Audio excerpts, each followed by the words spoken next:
Dark spots और uneven skin tone से परेशान हैं आप? क्या आप भी इसे मेकअप से छुपाते हैं? पर इसका सोल्यूशन है 7 days natural dark spot face serum. नमस्कार, बिटवीन द लाइंस विद नीलू रंजन में आपका स्वागत है। आज हम बात करेंगे कांग्रेस पार्टी की और खासकर राहुल गांधी की। दरअसल राहुल गांधी दोहरी मुसीबत में फंस गए हैं। मुसीबत यह है कि कल ही ईडी ने उनके खिलाफ चार्जशीट कर दी है, मनी लॉन्ड्रिंग में चार्जशीट की है। जो नेशनल हेराल्ड केस है उसमें उनको दोषी पाया है और उन्हें अब 25 अप्रैल को अपनी जमानत लेनी पड़ेगी। वहीं दूसरी ओर जाति जनगणना, जो राहुल गांधी का सबसे प्रिय विषय है और जिस मुद्दे को पूरे देश में जोर शोर से उठाते रहे हैं और जिस जाति जनगणना के लिए उन्होंने तेलंगाना में अपनी सरकार को, रेवंत रेड्डी की सरकार है, उसकी बहुत तारीफ की थी। वो जाति जनगणना कर्नाटक में सिद्धारमैया सरकार के गले की फांस बन गई है, या कहें कि कांग्रेस के गले की फांस बन गई है। और कांग्रेस अगर उसको ढंग से नहीं टैकल कर पाई और सिद्धारमैया और डीके शिव कुमार के बीच झगड़ा जारी रहा तो कांग्रेस की सरकार मुश्किल में फंस सकती है। आपको पता है कि अगर फुल फ्लेज सरकार देखें कांग्रेस की तो केवल वो हिमाचल में है, तेलंगाना में है और कर्नाटक में है। कर्नाटक बड़ा राज्य है, इसलिए वहाँ जो सरकार है उसके मायने हैं, लेकिन वही सरकार मुश्किल में फंसती नजर आ रही है। दरअसल हुआ यह है कि जब से डीके शिव कुमार कुंभ में स्नान करके आए हैं परिवार के साथ और ईशा फाउंडेशन के कार्यक्रम में गए थे, जिस मंच पे बैठे थे वहाँ अमित शाह बैठे हुए थे और डीके शिव कुमार ने कहा था कि मैं हिंदू हूँ और हिंदू रहूँगा। और एक दूसरी बात भी है कि अक्टूबर में सिद्धारमैया के 2.5 साल पूरे हो रहे हैं और जो समझौता हुआ था उस वक्त तय हुआ था कि 2.5 साल के लिए सिद्धारमैया मुख्यमंत्री रहेंगे और अगले 2.5 साल तक डीके शिव कुमार मुख्यमंत्री रहेंगे। तो वो जो हिंदुत्व वाला जो अपना चेहरा दिखाया था, उसके बाद उनकी पॉलिटिक्स को, डीके शिव कुमार की पॉलिटिक्स को खत्म करने के लिए सिद्धारमैया हर वो चाल चल रहे हैं जिससे डीके शिव कुमार जो हैं वो पॉलिटिक्स से बिल्कुल बाहर हो जाए। पहले उन्होंने 4% मुस्लिम आरक्षण किया, जो ठेके हैं, जो कॉन्ट्रैक्ट्स दिए जाते हैं उसमें कहा कि 4% मुसलमानों को आरक्षण रहेगा। डीके शिव कुमार ने उसका समर्थन किया क्योंकि जो कांग्रेस पार्टी की लाइन है कि भाई मुस्लिम जो है हम वोट बैंक आना चाहिए, तो उसका विरोध भी नहीं कर सकते हैं। उन्होंने बिल्कुल वो समर्थन किया कि ये ठीक है। लेकिन अब जो है वो डीके शिव कुमार का जो अपना वोट बेस है, जो उनका समर्थन का बेस है, उसी पे हमला कर दिया है सिद्धारमैया ने। दरअसल 2017 में 15 में सिद्धारमैया जब मुख्यमंत्री थे तो एक कमीशन बनाया था जाति जनगणना के लिए और 2017 में उसने अपनी रिपोर्ट दी थी जाति जनगणना की। और उस रिपोर्ट में उन्होंने उसमें जातियों का वर्गीकरण किया था, उनके अलग अलग जनसंख्या बताई थी कि कितनी किसकी जनसंख्या है, मुस्लिम की कितनी जनसंख्या है और क्या उनको रिजर्वेशन मिलना चाहिए। ये रिपोर्ट रखी हुई थी, दबी हुई थी। जब 2023 में 2 साल पहले इसी वक्त लगभग अप्रैल मई में सिद्धारमैया की सरकार आई तो सिद्धारमैया ने कहा कि इस जाति जनगणना की रिपोर्ट जो 2017 वाली है उसको हम सार्वजनिक करेंगे। उसका विरोध शुरू हुआ। पिछले साल लगभग 27 नेताओं ने, कांग्रेस के नेताओं ने, उसमें बहुत सारे एमएलए हैं, सब ने 47 ने पत्र लिखा कि आप इस रिपोर्ट को नहीं जारी कीजिए क्योंकि जो सर्वे करवाया गया था वो साइंटिफिक नहीं है, अनसाइंटिफिक है। उसमें जो आंकड़े हैं वो बड़े गलत हैं, उसमें सही ढंग से सर्वे के आंकड़े जिस ढंग से आने चाहिए थे वो नहीं हैं।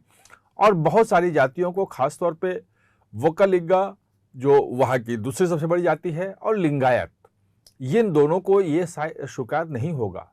और उसके बाद ठंडे बस्ते में पड़ गया था। लेकिन डीके शिव कुमार के अपना हिंदुत्व वाला कार्ड खेलने के बाद अब सिद्धारमैया ने पिछले फ्राइडे को कैबिनेट में वो रिपोर्ट पेश कर दी, कैबिनेट खाने में रख दिया, यानी कि अब ऑफिशियली सरकार ने उस रिपोर्ट को स्वीकार कर लिया है। उस रिपोर्ट को स्वीकार करने का मतलब ये है, और उसमें जो डाटा आ रहे हैं, जो जातियों के और धार्मिक समूहों के जो संख्या आ रही है, उनकी आबादी आ रही है, वो बहुत ही चौंकाने वाली है। उसे एक ही है कि 2011 की जनगणना में जो मुस्लिम समुदाय का जो पॉपुलेशन था वो 11% था, और 15 में जो सर्वे हुआ, 17 में रिपोर्ट आई, उसमें 18% दिया गया है। और उसके आधार पे मुसलमान को ओबीसी वर्ग में रख करके जो 4% आरक्षण था उसको बढ़ा के 8% करने की बात हो रही है। इसी तरह कई जातियों के आरक्षण जो है बढ़ाए जा रहे हैं, और जिस ढंग से आरक्षण बढ़ रहे हैं, वो अभी जो 50% आरक्षण है, वो प्रस्ताव यह है कि जिस ढंग से उसमें आरक्षण की बात की गई है, तो शायद कर्नाटक पहला ऐसा राज्य होगा जहां 85% आरक्षण हो जाएगा। यानी कि केवल जनरल लोगों के लिए, मेरिट वालों के लिए केवल 15% ही जगह खाली रहेगी। 85% जो सीटें हैं वो सब रिजर्व हो जाएंगी। जबकि आपको मालूम है कि इंदिरा साहनी के केस में 1994 में ही सुप्रीम कोर्ट ने तय कर दिया था कि आरक्षण की सीमा जो है वो 50% से ज़्यादा नहीं हो सकती है। खैर, उसमें तमिलनाडु अब बाद है, जहां 69% आरक्षण बहुत 60 से ही चल रहा है, 1960 के दशक से ही चल रहा है, और वो बाहर है, 9वीं अनुसूची में शामिल है, उसको सुप्रीम कोर्ट के फैसले से कोई फर्क नहीं पड़ता है। बाद में 10% जो है वो एक्सट्रीमली बैकवर्ड क्लास के लिए, जो गरीब तबके के लोग हैं, एक्सट्रीमली जो लो इनकम ग्रुप के हैं, उनके लिए मोदी सरकार ने आरक्षण की व्यवस्था की, और वो अलग से की, और उसको सुप्रीम कोर्ट में गया मामला, उसने कहा कि उसमें शामिल नहीं होता है। और ये सब आरक्षण लगे कर्नाटक में जोड़ेंगे तो 85% तक जा सकता है। लेकिन उससे बड़ा सवाल ये है कि लिंगायत और वोकालिगा दोनों जो जाति समूह हैं वहां बड़े, वो इसको लेकर के बहुत ही नाराज है, और उनका ये कहना है कि ये आरक्षण अगर लागू हुआ तो वो जो सबसे बड़ा जो जातीय समूह है लिंगायत, और उसके बाद जो वोकालिगा है, दोनों नीचे आ जाएंगे, दोनों की ताकत घट जाएगी। और दोनों ने साफ साफ कर दिया है कि वो नहीं मानेंगे। उनकी बैठकें हो रही हैं अपने जातीय समूहों की, उनके जो संस्थाएं हैं उनकी बैठकें हो रही हैं। और कल रात में डीके शिव कुमार ने इन सारे विधायकों को लेके बैठक की। अब यह है कि कल कैबिनेट में ये जो रिपोर्ट रखी गई है इस पे विचार होगा, सभी अपनी अपनी बात रखेंगे, और उसमें सिद्धारमैया ये देखना चाहते हैं कि किसके तरफ में कितने लोग हैं। अगर डीके शिव कुमार की ताकत अगर कैबिनेट की मीटिंग में कम दिखी, उनकी आवाज़ में उतना नहीं दिखा, उनके पक्ष में ज़्यादा लोग नहीं रहे, तो हो सकता है कि इसको स्वीकार भी कर लिया जाए। लेकिन अगर लगेगा सिद्धारमैया को कि अगर हमने स्वीकार कर लिया तो जो संख्या है विधानसभा का, वे 135 विधायक हैं, 224 की विधानसभा वहां है, और 135 विधायक कांग्रेस के हैं। बहुत बड़ी जीत मिली थी पिछली बार। लेकिन उसमें से 37 विधायक जो हैं कांग्रेस के विधायक, 37 लिंगायत हैं और 23 वोकालिगा है, यानी कि 60 हैं, लगभग आधे कह ले। 135 में से 60 जो हैं, 135 का आधा करेंगे तो लगभग 67 होता है, 68 होता है, ये 60 हैं। तो लगभग आधे विधायक यहाँ पे ऐसे आते हैं जो लिंगायत और वोकालिगा के हैं, जो दोनों ग्रुप बिल्कुल इसके खिलाफ है कि ये नहीं होना चाहिए, और ये सर्वे अनसाइंटिफिक है। फिर नया सर्वे करवा के फिर आप उसके हिसाब से आप आरक्षण की व्यवस्था करो, बाकी सुविधाएं आप दो। लेकिन सिद्धारमैया उसके लिए अड़े हुए हैं। कल की जो बैठक है वो बहुत महत्वपूर्ण है। अगर सिद्धारमैया इस पे आगे बढ़ने की कोशिश करते हैं तो डीके शिव कुमार जो वोकालिगा समुदाय से आते हैं, अगर वो इसको एक्सेप्ट करते हैं तो उनकी अपनी राजनीति खत्म हो जाएगी। पिछले इलेक्शन में जो वोकालिगा है बड़ी संख्या में कांग्रेस को वोट किया था, जो जेडीएस को वोट करता था। देवेगौड़ा की फैमिली के वो समर्थक रहे थे, देवेगौड़ा ही नेता उनके रहे थे। इस बार वो टूट के कांग्रेस की तरफ चला गया था, और इसलिए आप देखेंगे कि पहले जो 37-38 विधायक जिस जेडीएस के जीते थे, वो 19 जीतते हैं इस बार, यानी कि उनके विधायक आधे रह गए हैं क्योंकि वो वोट शिफ्ट किया था। अब वो वोट अगर आरक्षण इस ढंग से लागू होता है, सिद्धारमैया इस रिपोर्ट को लागू करते हैं, तो वो का लेगा फिर छिटक जाएगा। अगर वो छिटक गया तो डीके शिव कुमार की जो पॉलिटिक्स है, उनका अपना जो कोर जो वोट बैंक है वो खत्म हो जाएगा, उनकी पॉलिटिक्स खत्म हो जाएगी। और ये चीज डीके शिव कुमार अच्छी तरह जानते हैं और इसलिए वो किसी भी स्थिति में इस रिपोर्ट को लागू नहीं होने देंगे। और अगर लागू होने की नौबत आई तो किसी भी हद तक जा सकते हैं। दरअसल डीके शिव कुमार को खत्म करने के लिए बात सिर्फ इसकी ही नहीं है, तो चाल चल ही रहे हैं।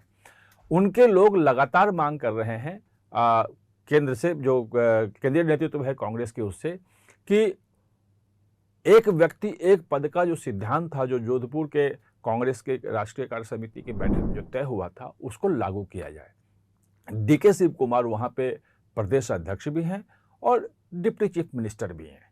तो कहा जा रहा है कि या तो डिप्टी चीफ मिनिस्टर अगर हैं वो, तो प्रदेश अध्यक्ष छोड़ें। ये बातें सिद्धारमैया के लोग कह रहे हैं, लेकिन डीके शिव कुमार ने केंद्रीय नेतृत्व को साफ साफ बोल दिया है कि आप मुझे प्रदेश अध्यक्ष पद से नहीं हटा सकते हैं, ये मैं बिल्कुल ही नहीं छोड़ूंगा, क्योंकि यही एकमात्र चीज हमारे पास है जिससे हम पूरे कह सकते हैं पार्टी में, कर्नाटक की जो पूरी कांग्रेस है उसमें मैं पकड़ बनाए हुए हूं।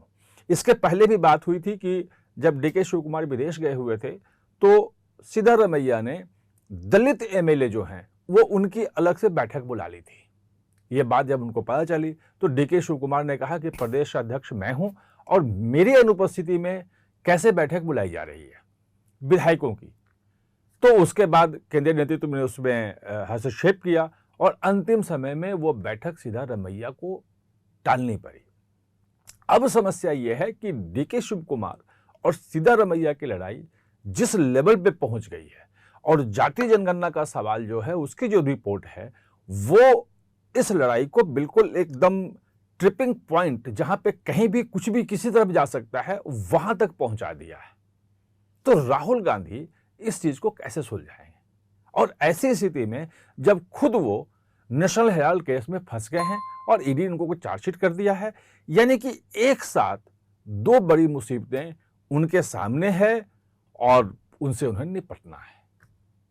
आप हमारे साथ चर्चा में जुड़े, इसके लिए बहुत बहुत धन्यवाद।